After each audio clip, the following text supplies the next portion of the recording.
What we have here is our cask conditioned ales, and today we're actually drinking a cask conditioned Meyer ESB, but we vary what we do cask conditioned. Cask conditioning is a traditional method of finishing and serving beer.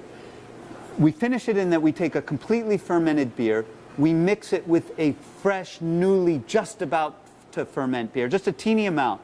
And what that does is it'll naturally carbonate the CO2 that's produced by fermentation, naturally carbonates the beer in a traditional English keg called a firkin. It's almost similar to making champagne in a bottle, and it gives it a very effervescent, light quality. The other thing that makes this beer so drinkable is the fact that it's served at cellar temperature, so you notice much more of the flavors, just like you drink a red wine at a warmer temperature. Yeah. And it also isn't as carbonated, so the carbonation doesn't detract from the flavor at all. You get all the beer flavors that are in there. Typically, too, we dry hop our beers. It could be virtually every single time. We will dry hop the cask conditioned ale with something. What's this particular one dry hopped with, Brendan?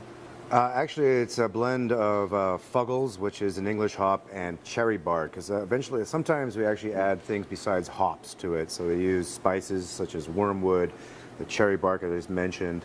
Sometimes we throw in oak chips. So we like to play around a little bit to make it a little more craft, if you will.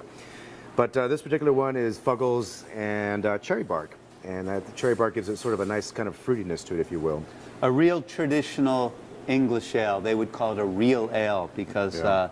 Primarily because of the fermentation and all that. So the secondary fermentation in the cask.